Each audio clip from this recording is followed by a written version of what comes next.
dilukiskan atau digambarkan sendi-sendi pokok-pokok yang penting dalam kehidupan kita sebagai orang Katolik, sebagai orang Kristen.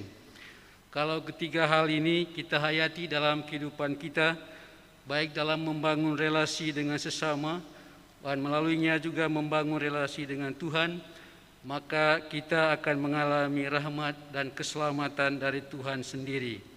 Kita lihat satu persatu apa yang dikatakan di dalam Injil ini. Dalam bagian yang pertama dikatakan bahwa segala sesuatu yang bersifat kudus itu harus diistimewakan, dan karena itu dia hanya dipersembahkan hanya untuk Tuhan. Barang-barang kudus itu tidak boleh dibiarkan atau diberikan kepada anjing. Sama seperti di dalam Injil ketika seorang ibu yang mau mengambil remah-remah nasi yang jatuh dari meja ini untuk dimakannya, lalu Yesus berkata, tidak pantas roti yang disediakan untuk anak-anak diberikan kepada anjing.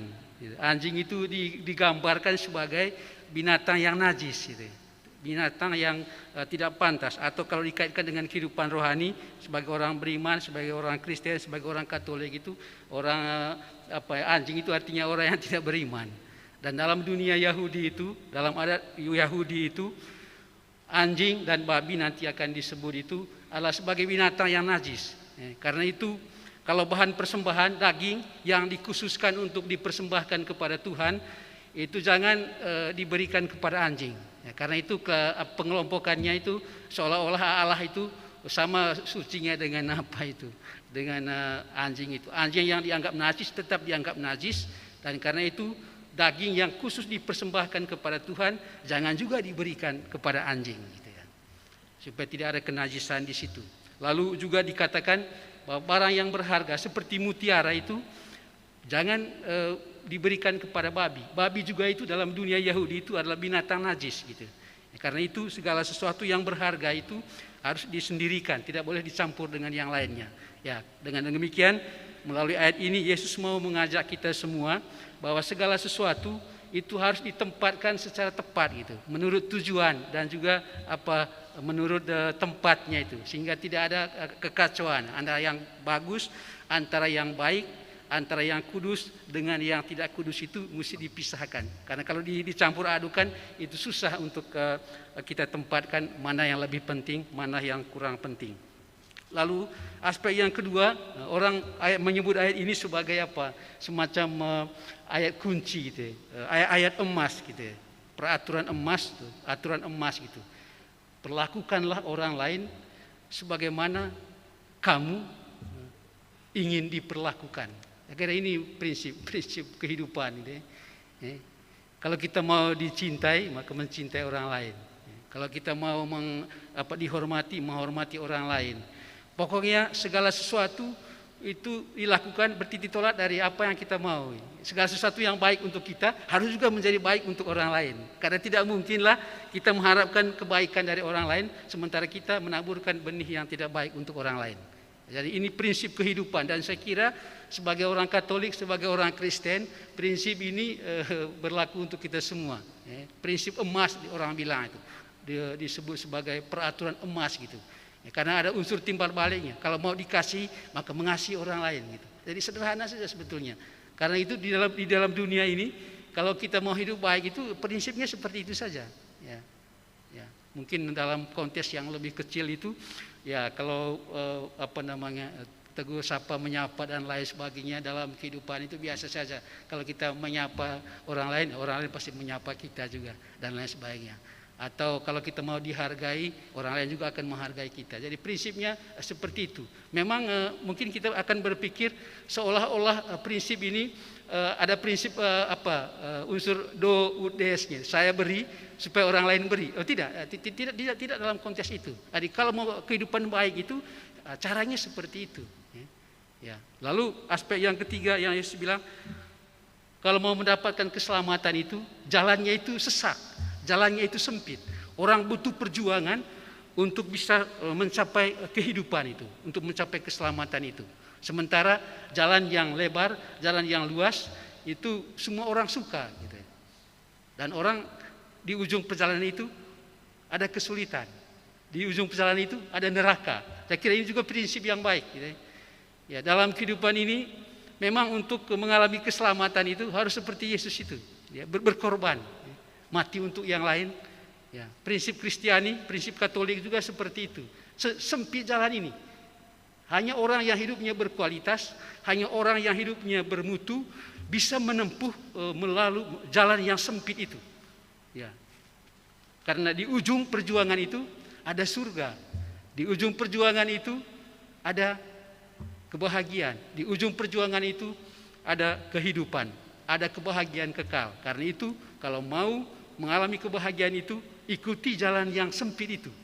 Sesak itu dengan hidup yang pantas seperti Kristus, bisa mencintai orang lain, bisa berkorban untuk orang lain, dan akhirnya mengalami keselamatan itu.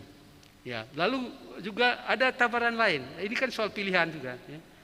Kalau kita ditawarkan jalan hak seperti itu, lalu ada yang mudah, ya, jalannya itu lebar, orang bisa menikmati apa saja dalam kehidupan ini. Orang bisa menghayati hidup konsumerisme, hedonisme, ya.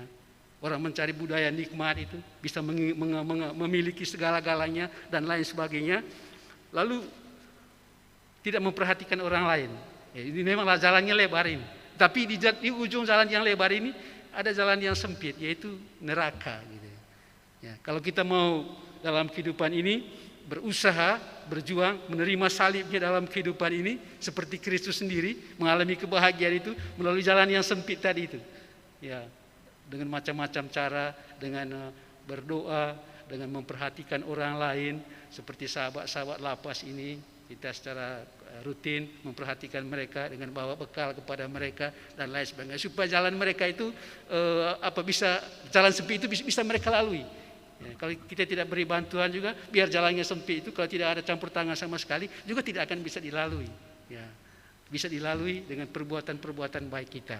Ya, atau kita berdoa seperti ini untuk mereka yang di lapas ini supaya mereka juga mengalami sapaan Tuhan, mengalami firman Tuhan melalui misa live streaming yang kita lakukan atau yang selama ini kita rekam renungan pujian lalu dikirimkan ke lapas. Ini upaya supaya mereka juga jangan merasa tinggal di lapas itu begitu sempit, begitu sesak jalannya sehingga tidak bisa bernapas. Apalagi dengan COVID seperti ini, lebih sesak lagi. Ya. Tetapi dengan belajar pada Yesus Kristus melalui jalan yang sempit itu, dia sudah berhasil melalui jalan yang sempit itu dan mengalami keselamatan. Maka kita semua yang mengambil bagian dalam cara Yesus ini juga akan mengalami kebahagiaan itu. Tapi itu tadi perlu perjuangan, berbuat baik kepada sesama, memperhatikan orang lain yang berkebutuhan. Sedangkan jalan yang lebar tadi itu, ya boleh kita menikmati apa saja di dunia ini. Ya, segala sesuatu di dunia ini tersedia. Ya. Ya, kalau kita tidak bijak untuk mensiasatinya, maka kita akan mengalami kesulitan. Maka dikatakan dalam Injil tadi, orang yang melalui jalan yang sempit, setia melakukannya, dia akan mengalami kehidupan itu sendiri. Sedangkan orang yang tidak menghayatinya, hanya mau mengejar jalan yang lebar tadi itu, jalan hot mix, tapi di ujung perjalanan itu ada kebinasaan. Karena itu saudara-saudari yang terkasih di dalam Tuhan, melalui Injil hari ini, kita semua dibantu, diberi pencerahan oleh Allah sendiri, agar kita mampu menghayati hidup kita secara bijak. Semoga apa yang dikatakan dalam Injil hari ini kita jadikan sebagai kaidah, sebagai pedoman yang membantu kita supaya hubungan kita dengan sesama semakin pantas, dan dengan demikian juga hubungan kita dengan Tuhan menjadi semakin lebih baik dan kita akan mengalami keselamatan dari Allah sendiri. Selamat berjuang, Tuhan memberkati.